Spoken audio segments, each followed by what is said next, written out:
Well, hello, everyone, and welcome to the Unofficial Unreal Engine podcast, where we talk about all things Unreal Engine and also black market sushi carousels. Good to see you all. As always, we're your hosts. My name is Alex. And I'm Jacob. It's great to be back on the podcast. Welcome, everyone, to another exciting episode. I'm sure make sure to like, share, comments. We got some really great comments coming in for some of our past episodes. It's really exciting to see folks enjoy it, and we apologize that we aren't making content faster. I know that's the name of the game here, but we focus on quality instead of quantity over here at Unreal Engine, the unofficial Unreal Engine podcast. Unintentionally, but maybe it's true. Maybe it's true. How are you, Jacob, in general? It's been a crazy few months. But been traveling a little bit. I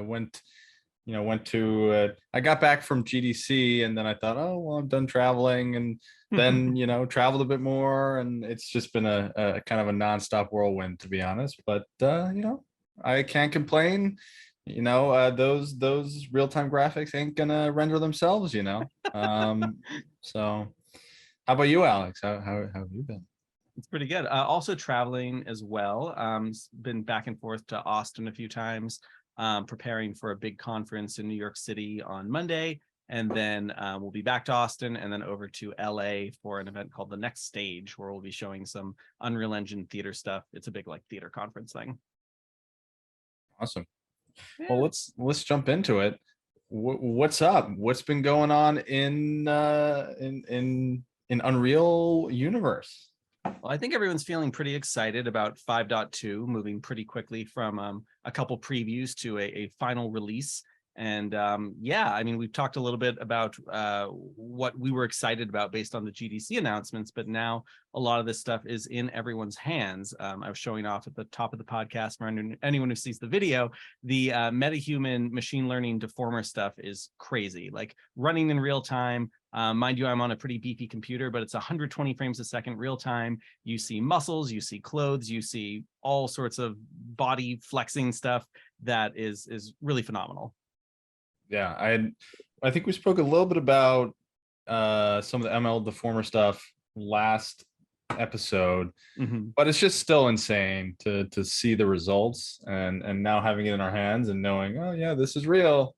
It's it's cool to have your hands on this stuff, and it's always exciting when they release these examples.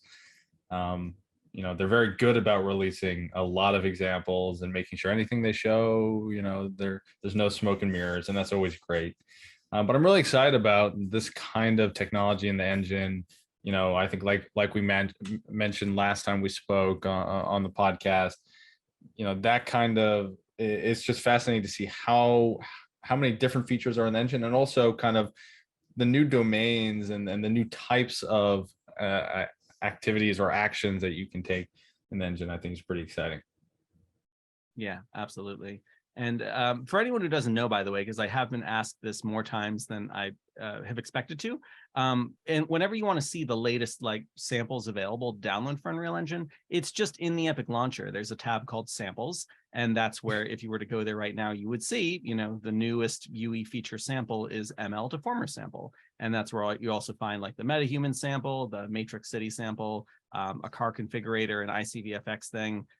All sorts of great starter projects in there to get your feet wet.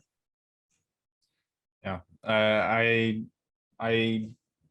miss the I don't really miss the days of hunting through the marketplace for random examples, but it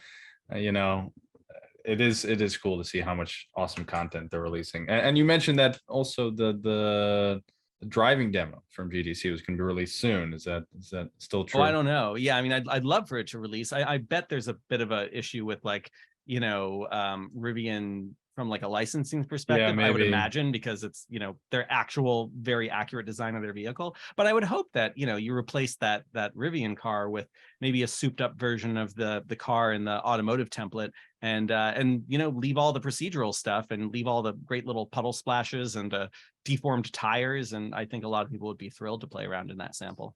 Yeah, I mean, just the geometry scripting and procedural toolkit stuff in there would be fascinating to see. I mean, I think we spoke about that as well, but yeah, that's one of the most exciting tools for me in the engine right now. Just the kind of anytime you can make it easier to develop larger worlds or more content, in a faster way, I think it just opens up a whole new avenue for a lot of creators, and I'm always excited to see that. And that matched with, what we're kind of seeing the move towards in UEFN, I think is really exciting. Like to get to a point where anyone can both, create some really awesome big experiences and also have a simple way of monetizing that.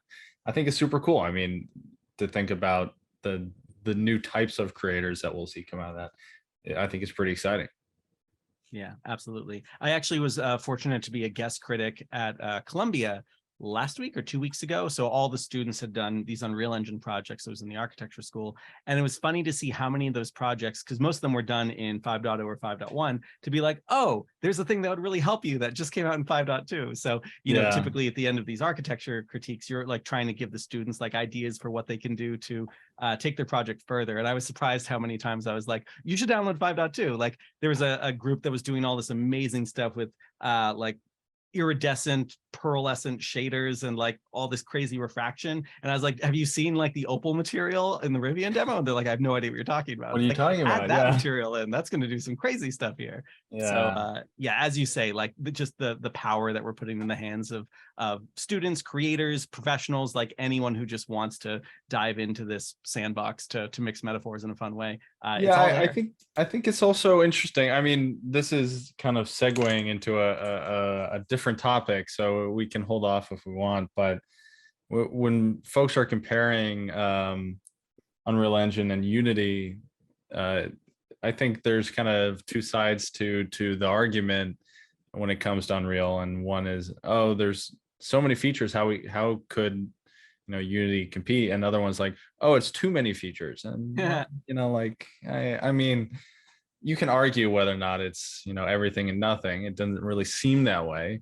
I think for creators, and I think the proof is in the pudding in the sense of how widely it's being used in so many different domains. But yeah, I mean, the amount of tooling that's gonna, like, I've been I've as we've been talking, I've had the release notes on my other screen. I've been trying to get through them, just scrolling, and I have not even reached halfway down the document now.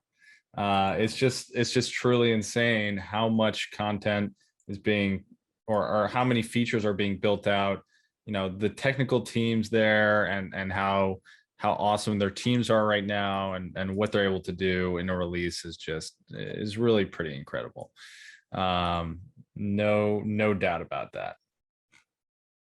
Yeah, I'm just also scrolling through, and there's a ton. Yeah, I think we'll be here for a while. Unfortunately, it's like, I mean, there's some really interesting stuff that I've kind of already found here. One, I found a new section here called Diff Tool. I never heard about.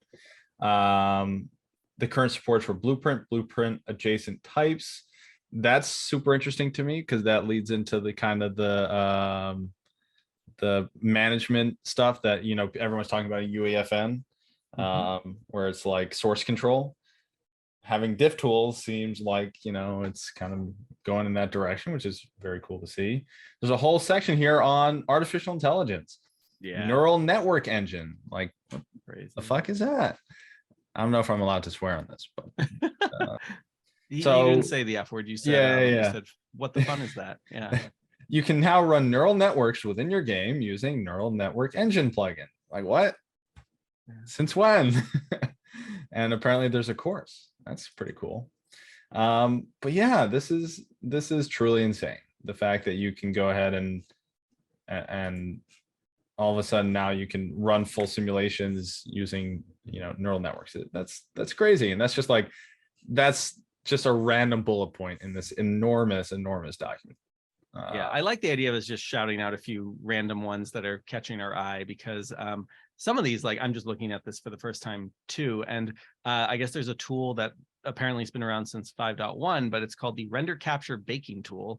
and it lets you take like a really simple piece of geometry and then make it look much more detailed just by baking a bunch of textures to it. And I imagine it's a little bit like the imposter baking tool as well, which would take like a bunch of angles of a 3D object and just do a PNG for each angle. So if you had things that are further away, it would still hold up pretty well. And this looks like a crazy version of that. Like the example they have is a really simple piece of geometry for a building.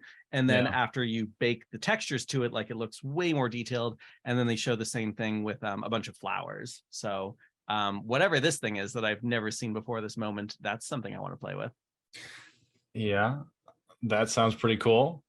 I just scrolled to another random different part, and I'm seeing this is there's a line on here. I did actually know about this. I had heard about this, but SMP SMPTE man, I'm struggling here. 2110 support that allows you to do end display over Mellanox Rivermax, which means you can do uncompressed streams to displays directly out of GPUs, bypassing CPU encoding, which is really cool.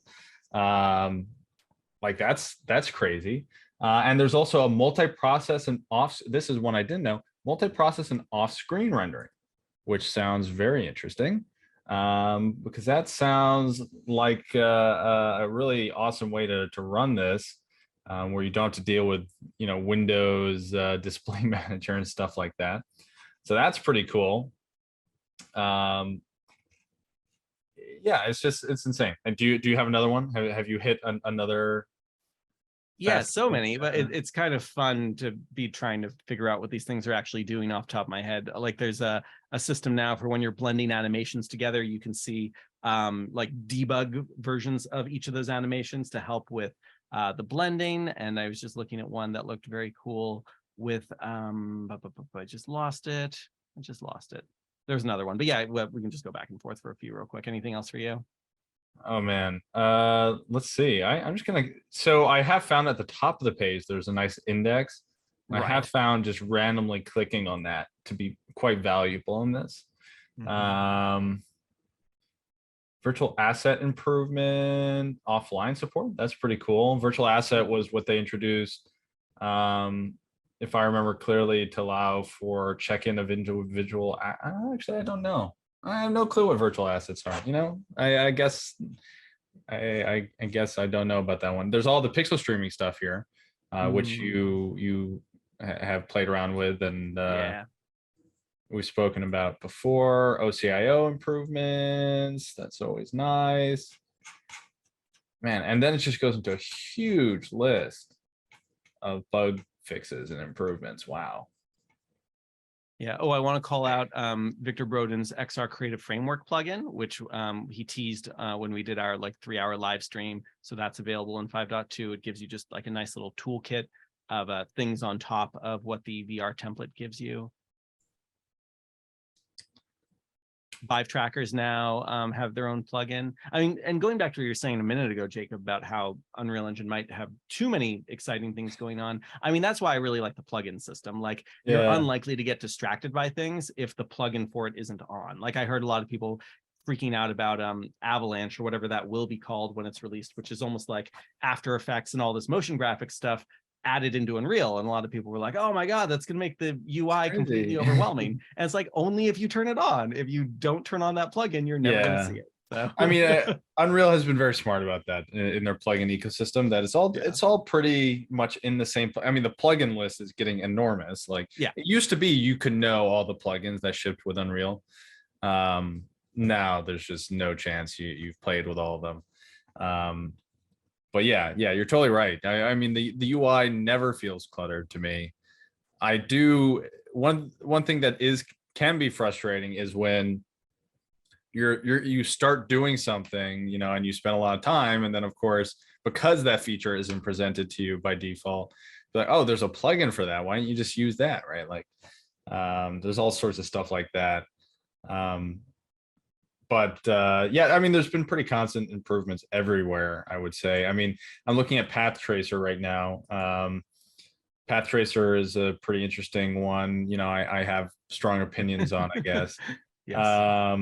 But it looks like they're getting closer and closer to, fuller production support, ability to make objects invisible to camera rays, but not global illumination. That's a feature that I know a lot of the VFX guys have been asking for a long time. You could do AOVs. Yeah, you can render AOVs individually. AOV What's an is AOV? oh my god, what does it stand for? You gotta put me on the spot. Oh, you don't have to give the actual acronym, but like No, basically, what is it? I do though. This is like, man, it's embarrassing. AOV stands for arbitrary output variable. There it is. Essentially, what it is in VFX when you're rendering any sort of scene, typically what you'll do is you render your different passes as in what's called AOVs, and what that means is like you might render what's called a beauty pass, which is your final what looks like your fully lit, fully rendered scene and all that. And then you'll usually do additional passes that provide additional information for the rest of your pipeline. So one of the big ones is in VFX, if you're, for example, doing a VFX shot and you expect to hand over that shot to, let's say, a compositor who's going to take it and put it into footage or do something else with it, you typically want to render out other AOVs, like it could be transparency, or it could be, puzzle mats, which allow you to do to very easily visually separate different elements, or like they're depth maps, right? All these are just essentially, you could think of them as separate render passes, but AOVs really just allow you to save out additional information along with your renders. And it's something that in VFX is super important, but it's very cool to see that's coming along with Path Tracer as well. It was a feature in Movie Render Queue, if I remember clearly, but not with Path Tracer. Think about like in Unreal, when you're in your like lit preview, how you can go to all those other different views like that. You can kind of think of that as what an AOV is. Path Tracer blueprint node, that's pretty cool. Yeah, I mean, there's so many things. We could be here all day talking about this. Yeah, well, I definitely want to cover a few. Like, let's give ourselves like 5 more minutes and then a hard stop to move on to other things. But Okay. I'm excited to see Niagara sim caching. I remember when I first saw the chaos physics caching, that made so much sense to me. The idea that you could have this crazy destruction, and rather than having to actually process and run that in real time every time it happens, you could store all that information and then basically just like play back a sequence anytime you need to call that. And now it looks like we have that with Niagara, where you could have some very complicated Niagara simulation, and then rather than running that at real time, you can cache it and play it back. That's pretty cool. Yeah, that was one of the things that you used to be able to do similar caches for importing Houdini sims. I know a lot of people took advantage of that, but you couldn't build those caches with Niagara, if I remember clearly. Niagara was, I mean, honestly, I haven't touched it in a long time, but in the early days of Niagara, it was so exciting. But there were all sorts of features that were just in the background that no one had really documented yet. Things like physics field, or like force fields, not like force fields, but literally being able to arrange a series of world vector space so that you could have different like wind patterns, or have like specific patterns that your different forces played around. I mean, there's all sorts of really cool stuff that leaned into kind of what we're talking about, the caching, being able to calculate ahead of time. Now, I mean, I've seen so many. I think you brought up one of these folks last time we spoke on the podcast, who had done some really amazing VFX with Niagara and the grid panel. Was that part? I feel like I remember. That rings a bell. But using, for example, there's the grid 2D Niagara stage that I'm probably phrasing that wrong. But it used to be that you could, for example, like convert an image into a two-dimensional grid of particles. But now you can actually render targets to the grid, which is incredible, because then you can do all sorts of amazing VFX. So very cool. Yeah. There's a little GIF in here under dynamic mesh data interface.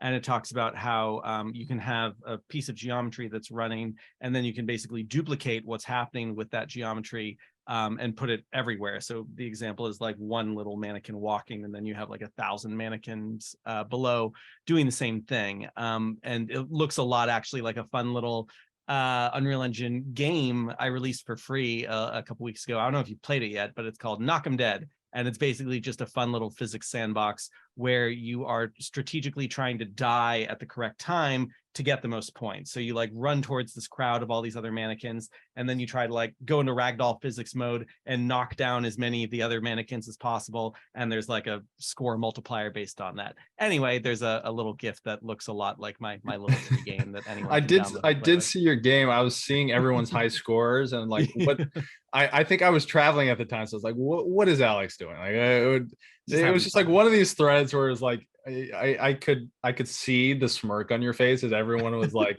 rolling in with these results with just dead bodies all over the place. Yeah. But yeah, that looked like a lot of fun, to be honest.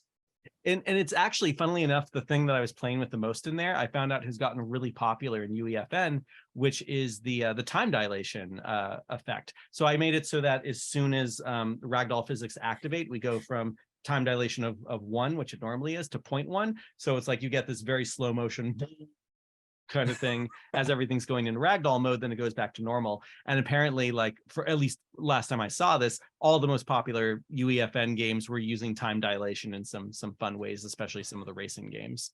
That's cool. Yeah, I mean, that's a very popular theme in games in general, I guess, but it's more fun when you just turn it on and don't think about it, right? Yeah. Well, and you can also go the other way too. You can speed up time and suddenly like everything's going at like 50x speed. Yeah, that's pretty cool. You used to do one of those ragdoll physics as part of your courses, right? And like, yeah, so it's actually a course by Alex Pascal, who's an awesome UE instructor, and so I teach some of his courses sometimes. And yes, he has like a runtime animation course that's state machines and blend states and composites, and as part of that, we also have, you know, like a blending between physics and some of the state machines that are for like idle, running, walking. So I after one particular class where we had a lot of time and the students were just coming up with some really fun ideas of what to do with it, when class ended, I just kind of kept going with it, and that resulted in the little game there. Gotcha. I just ran across everything in ICVFX. Broadcast. There's some interesting stuff here. iOS Stage app. I hadn't heard about this. Yeah. So I saw a little preview of this at South by Southwest. That's going to be really exciting. It's not out yet, but it should be soon. There's now apparently multi-user receive only mode. That's pretty cool. So you can put someone where they just are viewing a multi-user session. That's really nice. Single editor multicam for pixel streaming, as we said. That's a super cool one. You know, having the ability to have a camera operator in a completely different place, or like you could have all sorts of different people, you know, viewing a scene completely remotely. Really pretty cool. Here's an interesting one. So there is Render Grid was officially released with this version of the engine, and Render Grid's a bit of an interesting one. You know, the company I work for, we actually were part of a solution that was built into Render Grid, and it was pretty cool to see. But it's essentially you can take MRQ or just like sequencer level sequences. Wow, levels. Man, I'm struggling tonight. We only record this at night, guys. All right. I feel like every podcast, I'm like, why can't I talk? And it's because it's like 10 o'clock and my bedtime time. Yeah, exactly. That's why. Anyways, you can take level sequences and kind of proceed, like use blueprint like graph to, you know, render them out in whatever procedural fashion you'd like. And that one's a pretty cool one. Yeah, I mean, all sorts of something that is typically a pretty beefy course when we teach it, and also it made an appearance at Unreal Fest in 2022 is how silly and complex it is typically in Unreal to crossfade between two cameras. Like typically you would just do that in Premiere or something else later. But if you actually wanted to have like a Star Wars style wipe or a proper like fade in, fade out crossfade between two cameras, you'd have to do this ridiculous system where you'd have like cameras on render targets. And then those render targets are actually being looked at by like other cameras. And then within that, there's a material that is using material parameter collections to like dither and do all that kind of stuff. And I just want to point out that I do see in the notes here that crossfading is now supported with the Media Plate Actor, which I think we brought up before. Media Plate Actor is a great new replacement for most of the way movies were brought into Unreal in the past. Now it's very drag and drop. You don't need these like 5 other accompanying assets. And very nice to see that that is just a thing now. You can crossfade between Media Plate Actors. Hooray. So, but between cameras, you're still stuck. Let me see. There's not a huge explanation. It just says the Media Plate Actor can now create crossfading between media using a combination of multiple media players, crossfade up to 2x tracks. Because the media players are just the like if you have pre-recorded footage. I feel like for crossfading 2 cameras, it's probably still pretty tricky. Yeah, you got me thinking about how I would do that, but I don't know if I would have a better solution than what you just mentioned. I mean, just throwing it on. And now you got me wondering targets too if there's any way you could actually not trick Unreal Engine because it's all within its own language, but have Unreal Engine read a camera feed from in-engine as a media player. I have no idea if there's actually a way to do that. But I mean, you could do it. You definitely can. I mean, in theory, you can actually technically do a loop back with pixel streaming and encode it. Oh, right. Yeah. It'd be pretty stupid, but you could do it. But I'm trying to think how you would do that without getting into the engine. Yeah, now you really got me thinking about it. I get the feeling what you would probably have to do is something similar with render targets and figure out how to capture. I don't have a better solution. So yeah, nothing else major I want to mention in the release notes other than you already alluded to it, but a very nice section about all the new pixel streaming things going on. I noticed for VR pixel streaming, they are not using the term WebXR. I heard some back and forth about whether or not to call it WebXR because it is using some WebXR libraries, but I know Victor was kind of uncomfortable with that being the actual term that was being bandied about. So it does say VR pixel streaming, and it mentions everything needed to get that up and running. I allude to it in a couple of my little tutorial videos. And then also right under that, the multi-streamer support, where now you can have technically as many cameras as you want inside one instance of Unreal, all streaming out to different browsers. And that's cool for all sorts of different reasons across virtual production and ICVFX and potentially co-op gaming. Oh, and speaking of gaming, I just make sure that I cover Prey Dog's VR mod in this. Oh yeah. No, I think we spoke briefly about that even, but we should go. I noticed you had been chatting about it a little more online. I'd love to go back into it. Before we get off the topic of pixel streaming, though, I do actually have not 5.2 but 5.3 very interesting feature to share with you, and this comes courtesy of Adam Wren, or from our friends at TensorWorks. But he sent me the commit in 5.3, where officially Vulkan reaches SM6, meaning there's now feature parity in the render hardware interface on Linux and Windows. What? Oh, it's that's a big amazing. One. Yeah, we've been waiting for that for a while. It's a pretty exciting thing for nerds like us. But with pixel streaming, it's very cool. And when we're seeing all this stuff about, for example, SMPTE 2110 and off-screen rendering for in-camera VFX and everything going on with pixel streaming and deployment, all this stuff, being able to have render parity between Vulkan and DirectX 12 is huge, and it's coming out 5.3. The commits are there. It's in the engine. Eitan, who has been doing some really fun experiments with Unreal Engine running on Linux, and certainly that's going to make it even cooler. So can't wait to try that out. I mean, it's gonna be really sweet when you don't have to think about. I mean, in theory, that's the whole point of the RHI in Unreal Engine, the render hardware interface, is that you shouldn't have to think about the different underlying protocols, like, Yeah. or APIs. You shouldn't have to make a conscious decision when it comes to visual fidelity. At least, like, there's performance trade-offs, and there's obviously more in-depth optimization that needs to happen for some of these things. But in terms of visual quality, you should not have to think between DirectX 12 and Vulkan. All the features should operate identically. And for a long time now, it's been Vulkan has had subpar feature support compared to DirectX, and it's been a big problem because when we're talking about deployments outside of games, so like for lots of industries, VFX and media, and all sorts of deployments, the folks who use it for simulation or world building or digital twin, all this stuff, right? Being able to deploy it outside of the Windows environment is huge.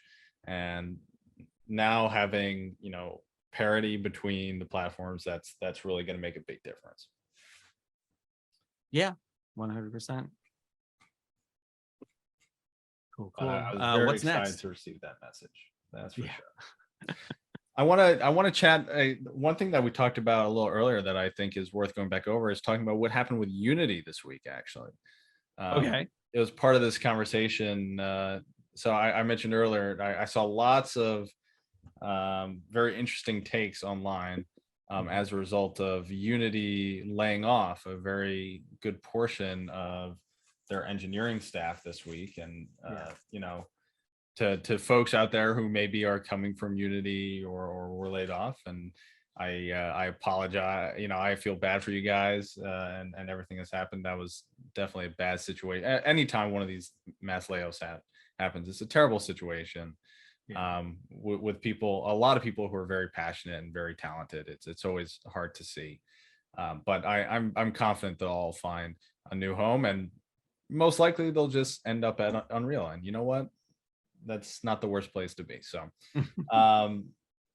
regardless, so there was a lot of news. They laid off a huge amount of their engineering staff, and there were a lot of conversations online about how Unity fit into the space today with Unreal Engine. And particularly there were a bunch of folks talking about, okay, where does this sit between Unreal Engine and Godot, which is not really a conversation that was happening a while back.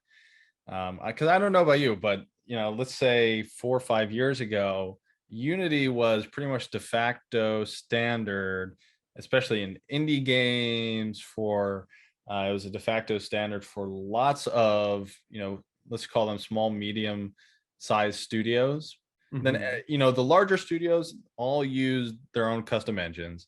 Unity was for everyone else, and then Unreal Engine was this like weird kid that like some people like, but like, what are blueprints? Like, what the fuck is that? It was that kind of thing. And nowadays, it's very different. The Fortnite money is good money, and so they've poured a ton of resources into the engine. They've acquired an absolutely incredible technical team. And they've just been knocking features out left and right. And now there's a conversation about Unity, like, okay, well, now that Unreal can both meet the demands of small to medium sized studios, it's free licensing for small to medium sized studios most of the time, and it can also work in AAA games and all these industries. Like, where's the room left for a solution like Unity, which has its own licensing and needs to kind of scramble to find the industries that it's going to fit best into, right? I think that's an interesting conversation. I mean, because on the other end, you do have something like Godot, which historically has not been very fully featured, but there's been a lot of really interesting development happening there. And so now there's a free alternative on the other side that's kind of putting pressure on the indie game space, and smaller studios that don't want to who want to be able to hack at the engine more, or whatever it is, right? Like, I think it does put everyone in terms of Unity and some of these other guys in a very interesting position. But I'm curious to hear your take if you've thought about this. Yeah, a little bit. And I always feel like anytime we talk about Godot, I need to say so many people are waiting for Godot and to see Yeah, yeah, what it can be in the future. of course. Yeah, and I mean, what's been interesting to me as well is thinking about Unity's acquisitions lately, and I think we've mentioned these before, but like, you know, seemingly in response to like everything with metahumans and cubic motion and three lateral, Unity got Ziva Dynamics, who has some really exciting digital human stuff, as well as Weta Digital. And so I was curious if anything had really come of that. Like I remember at GDC last year, you and I together might have even seen some like lion demo that Unity was showing, and then there was a woman at a table, which was also an exciting demo. But those felt very much like very unapproachable, not particularly artist-friendly tech demos. And I was curious if any of that had been made easier for people to build into their pipelines. And I actually did get a response on Twitter just to the question, like, what's the state of this right now? And I just want to draw people's attention to the response if I can find it, which is basically that, yes, some of these tools are being baked in a more user-friendly way into what they're doing. Ziva has VFX 2.1, which apparently is very artist-friendly. That's their software. And then also there was one more on the Weta side. Cinemachine 3. Cinemachine 3 has new improvements that come from Ziva and also Weta. So anyways, just wanted to point that out, that it's good to at least see Unity starting to bring more tools available to people with those acquisitions. I do have to say that in my humble opinion, I feel like Unity's being driven a lot by being a public company now and, you know, their share price. And fortunately, Unreal Engine still being a private company, or Epic Games rather, it just seems like there isn't as much pressure for short-term profit, which is, I don't know, that feels better to me. I think what I mean, we've touched on this a bunch. Like, what makes this situation a lot easier for Epic is that they have a game to ship these features in when they build them, right? Yeah. So like when they build a new feature for the engine, they're going to build it for either Fortnite or for a specific partner or licensee, right? Like they have those people lined up. They don't have to, you know, play things out on a limb for their investors or for anyone else. Like, it's very straightforward, the value and return that they get from implementing any feature, right?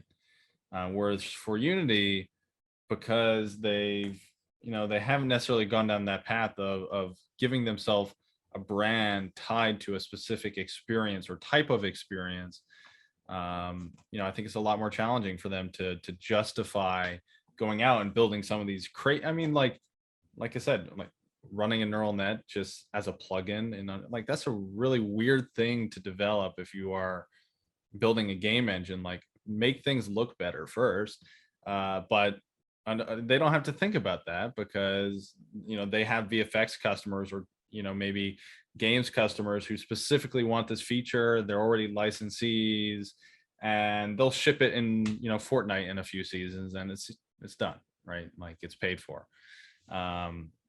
I think I sympathize with Unity. As a brand, they've had a pretty incredible role in shaping this industry, and I don't think the story's by any means over yet. I think there's a lot of interesting stuff still to come there. If, like Alex was saying, with some of their acquisitions, the Weta Tools kind of and pipeline team, acquiring, trying to stay competitive with their acquisitions, I think is interesting. But I get the feeling that,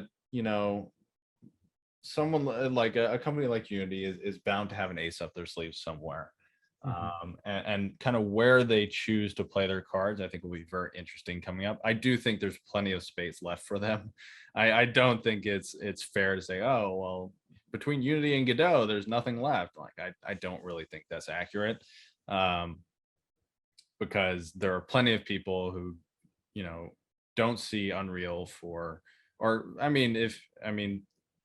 I said this earlier. I saw half of the discourse on that was like, oh, Unreal Engine is just bloatware. It's, has way too many features, and like they're just throwing features out there and no one's going to use them. Well, it's like, I don't know if that's true, but like if you're Unity, you could certainly play that. Like, you could play into that and make your experience very, tailored and specific to a very specific industry. Like, you could do that. So it'll be interesting to see, Yeah, for sure. All right, next topic. You tell me, man. Yeah, I mean, it's still fresh in my head thinking about the gaming stuff, but boy, this past week or so, I've really gone hard into this early beta access I have to Prey Dog, as he's known on Discord, his Universal Unreal Engine VR injector. And I didn't realize that he has a long history of creating VR injectors for lots of games made from other engines. I was showing my 7-year-old who loves dinosaurs and monsters, Monster Hunter inside VR, which is not an Unreal Engine game, but it used to be that he'd make all these like one-off injectors and each one was tailored to a specific game. But now what he's working on, and I think he plans on releasing this to the public in the next couple months, is basically this one universal injector that'll work with any Unreal Engine game. And so far it's been working awesome. I've tried it with It Takes Two. I've tried it with Harry Potter. I've tried it with all sorts of different games, a bunch of small indie games made in Unreal Engine, and they feel excellent. Oh, I tried it with Jedi Survivor, which also, if you turn that into like a first person game, like you zoom in the camera really close and now everything feels more first person. Really, really cool. And what I'm particularly impressed by is, like, as someone who has spent a fair amount of time taking my older like Unreal Engine projects and trying to convert them to run well in VR, his interface just has all these different like CVARs and, the way that the VR was being created that just automates a lot of that process. So what I found, embarrassingly, I can admit that in some cases I could take an older project that I made that I had manually converted to VR, and instead I just use his injector on my original version of that project, and it runs smoother and looks better. And it's like, man, like that makes me feel embarrassed, but also it's super cool that it's doing that. Because yeah, you don't just have to do it for games. You can do it for Unreal Engine sample projects. You can take things like the Meerkat demo or the Matrix City sample and just take the downloaded executable of that and now inject VR into it. And it handles Lumen and Nanite stuff well. It handles things like grooms, which sometimes would only show up in one eye, very well. And I should say also, I think I can say this is okay. There is another Unreal Engine 5.2 sample that is coming out next week. I won't say anything more than that, but I also had early access to this sample, not made for VR. I checked it out with this injector. Gorgeous, amazing, and I can't wait for everyone to check this out next week. So just a little teaser of we now have the ML deformer sample that came out right away with 5.2. Another 5.2 sample is on the way that I can't wait to see everyone's reaction to. Cool. Very cool. Yeah, that sounds pretty awesome. And I remember all of the early, maybe it was the same person who did like injectors for, well, there was a project that tried to do it for any game, and I remember getting very nauseous early on. But like I remember some of the early like Skyrim mods, yeah, BioShock, and trying to think. Yeah, there's been a bunch of efforts on that front. Yeah, I mean, Skyrim was the big one, if I remember clearly, that was developed, and I remember trying it and also getting extremely nauseous.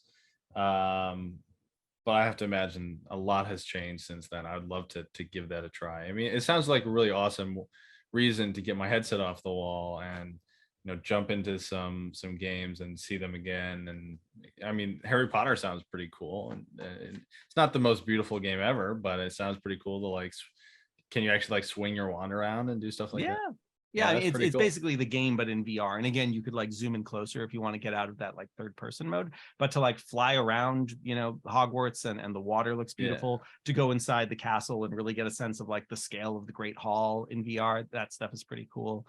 And I also have to mention, because I usually am not a fan of Discord, that this is all living inside the Flat 2 VR Discord, and it's a very well organized Discord because there's certain threads or channels that are about just like general tips and tricks and that kind of stuff. And then you can also find, like, for every single game that someone has gotten working in a converter, either this Universal Unreal Engine one or others, there's just like all sorts of information there about like getting set up and best practices for like what to do your settings at. I also was introduced to something that I can't believe I didn't know about, which is the Universal Unreal Engine geez, it's UUU, but it basically, this is another injector which will allow you to take games from Unreal or any executable that was built as a shipping version. So of course, in a shipping version of something made in Unreal, you don't have access to the console anymore. This will give you the console back, which is really cool. So then for games or anything else, you now can use all those CVARs under the sky, and that's awesome for trying to like modify a thing to be exactly the way you want it to be. That sounds like a great way to get some instant cheats in your game, right? Well, playing it, so It Takes Two as a co-op game, and it was very interesting how typically it's like a split screen game, and they added in this split screen feature at my nudging of being like, hey, like this would be an awesome game to have in there. And right now it just doesn't work well in VR because of the split screen side, but it's a very different experience when you have like a full view of the level, because normally having half the screen and having that frustrum very tailored to what the game is trying to show you at a particular moment, it definitely feels like cheating having the full VR view of everything. Right, because there's a lot of like just like narrative driven moments where the camera is fixed, right? I remember that. I played that game. It was a little creepy, but I enjoyed it. I mean, it's a great puzzle game. Just like there's a lot of really cleverly designed puzzles in there, and I have to applaud the Electronic Arts team for never resting on a certain mechanic. Like there's some wonderful mechanics in that game that could just be a whole game, and instead it's there for like 5 minutes and then you're on to the next mechanic. And so it just feels like there's so many great ideas packed in there. It's true. And just a heads up, your video is frozen for oh, thank you. It's probably a battery thing. Yep, it's telling me I got low battery. There you go. Is that better? Great. I'm back. Hi. You're back. Back. And as long as we're talking about games, let me just give a quick shout out to another Fisherman's Tale by Innerspace VR. They are a wonderful studio that I've had a nice relationship with. The guy who leads the studio is named Balthazar, which is one of the coolest names in the world. And my kids started playing the first Fisherman's Tale game when they were very young. So my oldest, who's now 7, must have been 4 or 5, and the youngest was like 2. And again, I've always been the kind of person who like wants to let my kids have like very curated time in VR that is supervised, and it's all very designed, and they love that game. And I think they learned so much spatial reasoning from that game, and they probably played through the whole thing like 50 times. So when Balthazar emailed me about a month ago and was like, hey, do you guys want early access to the game? The kids were like, their minds were blown. And so they've had all this time to get a sense of the game early. And then yesterday, my 5-year-old came home from school, and I thought like, I told him like, oh, by the way, just so you know, another Fisherman's Tale officially came out today.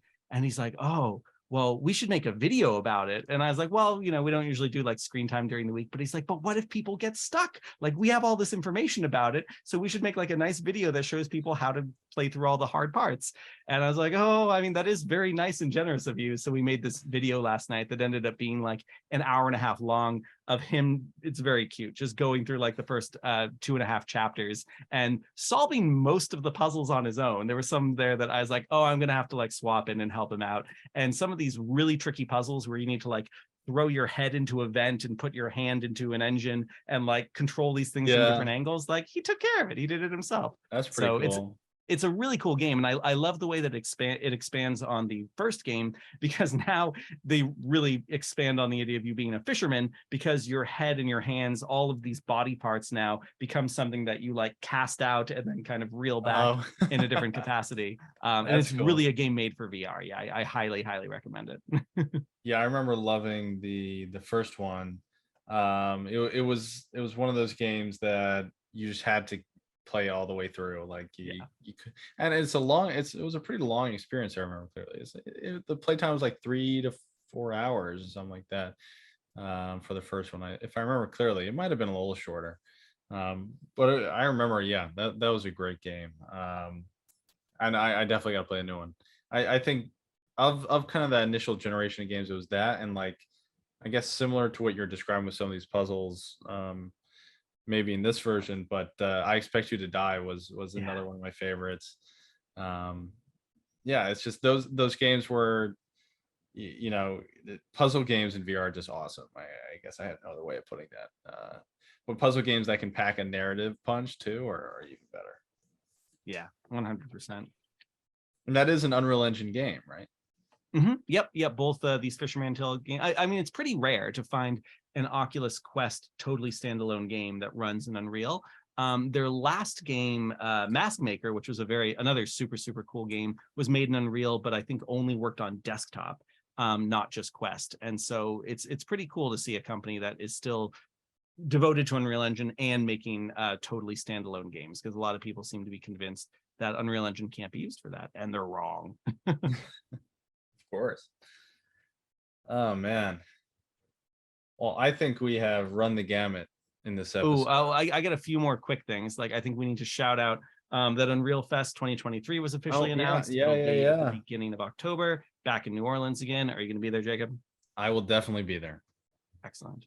Definitely be in New Orleans. I'm excited. I had a great time last year. Definitely recommend you come down to New Orleans if you're interested. It's an awesome event with some great people. Yeah, can't recommend it enough. I think I'll be giving a talk about MetaHuman Animator, which will be really fun, and I'll try to squeeze in some VR stuff for that as well. So potentially look forward to that talk. Yeah, we were brainstorming doing a talk this year as well. That'd be great. I'm not sure exactly what it will be yet, but I would love to do something there, even if it's in a small way. Yeah. I also just want to shout out briefly that a cool thing that came out with 5.2 is there is now a Lumen performance guide for Unreal Engine, which is very robust. And I just like the way it kind of goes through like getting the most out of Lumen. And this is stuff like all this information was out there across like different live streams and forum posts, but it's a really good one-stop shop for understanding more about Lumen. And I'll try to put links, or Alan will try to put as many links as possible in our show notes for this stuff. Yeah, I'm checking that out now. I actually haven't seen this. It's pretty cool. So now that you've gone, maybe this is a longer topic, and we can expand this maybe in the next episode if you want to come by. But now that you've had enough time to really, mess with Lumen, what is your thoughts on it? Like, do you still have any desires, any unfulfilled needs? Yeah, I mean, honestly, for me, it still is too unpredictable. And again, this is something that might be clarified by spending more time going through this guide, but I still find situations where I cannot get a certain corner of the wall to resolve, and it's still almost doing like a caustic, gloomy, effect, and I find that really distracting. Reflections have gotten better, but they're still not suitable for mirror reflections. So, most of especially the VR projects that we're involved with right now, we're still using baked lighting and ray tracing. And I would love to leave that behind and go into a fully, real-time unbaked world.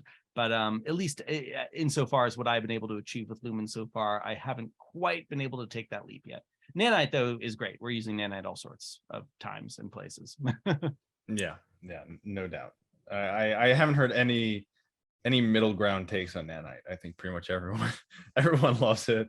There's pretty much no looking back on that one. Yeah, so cool. Do you have any shout outs, Jacob? I do, but man, I for some reason closed out of Twitter before we got to this point. Do you have a few you can lead with, and I'll jump? Yeah, I've got two quick ones, and they're kind of similar and related. First, I want to shout out a Twitter user at Teflon Sega, and I think his YouTube account is the same. And he is a musical artist who is doing really cool virtual production stuff. So today he posted a music video he made, and it's a single take of him in a mocap suit with like a treadmill and doing the entire music video in one take.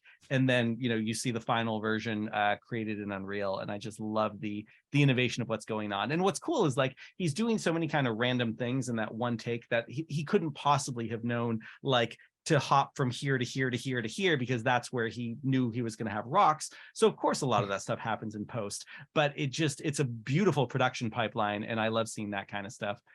Similarly, a shout out to an OG person who's been doing that for a long time, Cory Strassburger, who also has Blue and the Xanadu stuff on YouTube. I heard him on a great podcast On CG Pro, I have a nice relationship with CG Pro. I've taught a few classes for them, including for NASA earlier in the year. Went on their podcast as well, and really excellent interview with Cory about everything he's up to now. And particularly from a business perspective, for anyone who's thinking about a career in like VTubing or doing, one-man army kind of productions inside Unreal, Cory gives a really good breakdown of what his challenges have been, making that something that he can actually survive on, and also, at least in his case, finding a really exciting haven with a DAO, DAO, where there's a lot of basically Cory's message to everyone in that podcast is like, there actually is a lot of money for this kind of stuff floating out there. You just need to find your right community and present them your ideas, and people actually will fund it. So if you go to Cory's YouTube channel for Xanadu, you'll see nothing's been posted there in a while, but it's because he's like deep in the weeds doing some pretty heavy production for the next episodes. And the last thing he posted was actually the pitch video to the DAO. And this isn't even in the YouTube channel, where as his avatar, as his character, he is making the case for why, they should give him money to do his show. So very inspiring story there. So check that interview out on the CG Pro podcast. Yeah, very cool. I did remember one of my shout outs. We've shouted them out before, but the folks over at Skyglass and Ryan in particular, they launched their application a few weeks ago. I think we mentioned it after GDC, but it's been really cool to see. They've had a lot of folks checking it out. There was a few really awesome threads I saw of people doing, kind of on the spot virtual production and kind of talking through, hey, like this seems really cool. Like, what can it do? And kind of exploring these kinds of solutions. So I think it's really cool. And shout out to them for a successful launch. That's always great to see in the community of folks who are kind of playing in this middle ground between Unreal Engine and these other industries. And I don't know, it's very cool to see. Yeah, 100%. I definitely had at least one more shout out, but I lost it. So that's okay. It'll be in the comment section if I remember at some point. But shout out to, I guess, the whole Unreal Engine community. Yeah, it's so exciting to see what's going on. I'm excited to see you in New Orleans now that that's announced. And I was telling Alex this at the beginning of the podcast, but maybe in Australia, we'll see. Maybe. There's Australian Unreal Fest, but that's like a 20-something hour flight, so I don't know. Yeah, but it is in their winter, so it might not be too hot. I don't know. I think it's in Sydney, right? It's in Gold Coast, so it's like, oh, Gold Coast. Okay. Yeah. Nice. Yeah, I guess it's in June, so yeah, winter, right? Cool. But I'm sure it's still perfectly lovely. I was told the water parks were great, so oh sure, better be warm. Better be warm. Yeah. My brother studied abroad in the Gold Coast. He had an absolute joy of a time. I've never been. I've been to the entire East Coast back when I was like 14 years old as a wee student ambassador, but I've only explored that East Coast, have never gone inland properly. Yeah. I've gone to visit Australia once, and it was great. I loved it. I would love to go back. It's just, man, what a brutal flight. It's a lot of traveling. That's for sure. Cool. All right. So it's been really nice to run into the occasional person who says they're a fan of the podcast. So I definitely want to give people the opportunity to do that. So just reiterating a couple events coming up that I'd love to see people at. On Monday and Tuesday, I'll be speaking at the Real-Time Economics Summit in New York City. It's a big gathering of decision makers who want to use real-time technology in interesting ways. And I'll be talking about the architectural design process on Monday. And then on Tuesday, I'll be talking about this crazy project I've been doing in Austin since December. That is a arena scale VR multiplayer ray traced Unreal Engine VR experience. And I'll be going through just some of the lessons from that so far. And I'll actually have a little bit of a demo of how that runs. We'll do like a little, because that experience has like OptiTrack and a big 100-foot by 100-foot space. We'll have a little bit of a taster version of that at the Museum of the Moving Image. And then on May